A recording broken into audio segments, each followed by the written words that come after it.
I mean, when you have low IQ people like Crockett, she's a very low IQ person. The studio lights blazed as Trump leaned forward, his voice cutting through the air like a knife. He wasn't answering a question anymore. He was attacking. Low IQ, he repeated, his tone rising, feeding on his own anger. The moderators tried to regain control, but Trump's words thundered louder, drowning them out. For a moment, the audience didn't know whether to gasp or cheer. The tension was electric, volatile, and dangerous. Jasmine Crockett sat perfectly still, watching him. Her calmness was disarming, the stillness of someone who had already decided how this would end. Trump pointed across the stage, his gestures sharp, desperate to dominate the screen. "You talk big," he spat, "but you've done nothing but talk." His words echoed through the hall. The crowd roared, half in approval, half in shock. Crockett tilted her head slightly, almost smiling. "Are you finished?" she asked softly. The question alone sliced through his rant. It wasn't loud, but it carried more weight than his entire monologue. The audience murmured. Something was shifting.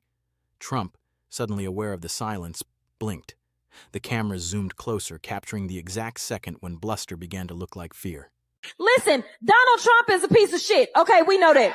Yes, he is. He is. Her words detonated like a grenade in the studio. The crowd gasped, some erupting in laughter, others stunned into silence. Crockett didn't flinch. Her voice was calm, measured, and deliberate. Every syllable landed with the precision of a scalpel. Trump's jaw tightened. "Watch your mouth," he barked, but she didn't stop. "You spent years calling people names, humiliating women, mocking reporters, and you think no one will call you out?" He tried to interject, waving his hands as if volume could save him, but every attempt to interrupt only made him smaller. The audience could see it, the unraveling, the desperation behind his glare. "See, this is what power looks like when it's scared," Crockett continued, her tone unshaken. "You hide behind insults because you can't handle truth, and now that truth's right here, looking you in the face." The moderator tried to cut in, pleading for decorum, but it was too late. The debate had turned into an exorcism of ego, raw, unfiltered, and unstoppable. Crockett had seized control not by shouting, but by daring to speak the one thing Trump couldn't outtalk: conviction. They are. But the reality is that we need to start speaking more truth if we are really going to get to the real power. And if we don't recognize the full history, then we are doomed to repeat it. And frankly, this is a guy that is trying to do everything. "Truth?" Trump scoffed. "You wouldn't know it if it hit you." Crockett's answer was steady. "You parade strength, but every time you're challenged, you reach for the same script. Insult, deny, distract. I won," he snapped. "People know it." "You won at noise," she said, "but when the shouting stops, there's nothing underneath, no plan, no honesty, just a man terrified of silence because silence exposes you." He tried to speak over her. She stayed on tempo. "You call people names to keep them small. You push conspiracy to dodge accountability.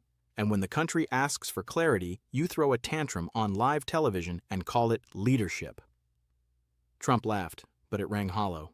"You're all talk." "Then answer a single question without the brand, without the bravado," she said. "Do you respect the oath you took?" He hesitated, eyes flashing. "That pause," she said quietly, "is the truest thing you've said all night." So took this as an opportunity to again flex on MAGA and let them know that I will always be smarter than you. The line hit like a precision strike. The crowd erupted, laughter, applause, disbelief, all blending into a storm of noise. Crockett didn't even raise her voice. She didn't have to. Trump stood there, blinking, searching for words that wouldn't come. For the first time, his trademark confidence cracked under the weight of her composure. "You see," she said, turning slightly toward the audience, "he thinks chaos equals strength, but real power is control of your facts, your words, your mind." Trump shook his head, muttering into the microphone, "You're a joke." Crockett smiled faintly. "If I'm a joke, why does your entire campaign revolve around proving me wrong?" The moderator stepped in, trying to salvage what was left of the debate, but it was useless.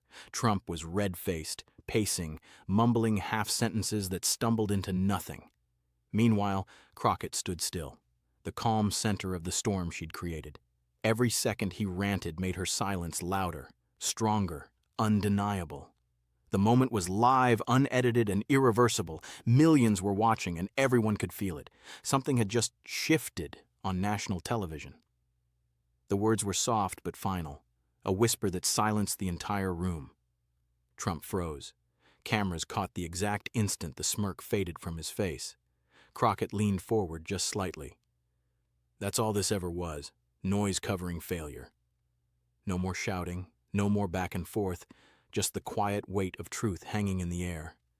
The audience erupted, some cheering, others stunned into stillness. Trump looked around, realizing the crowd wasn't his anymore. Crockett turned toward the camera. Sometimes one sentence is enough. And with that, she stood up, leaving him speechless before millions. The moment went viral before the broadcast even ended. The night Trump shouted and Jasmine Crockett ended him with silence.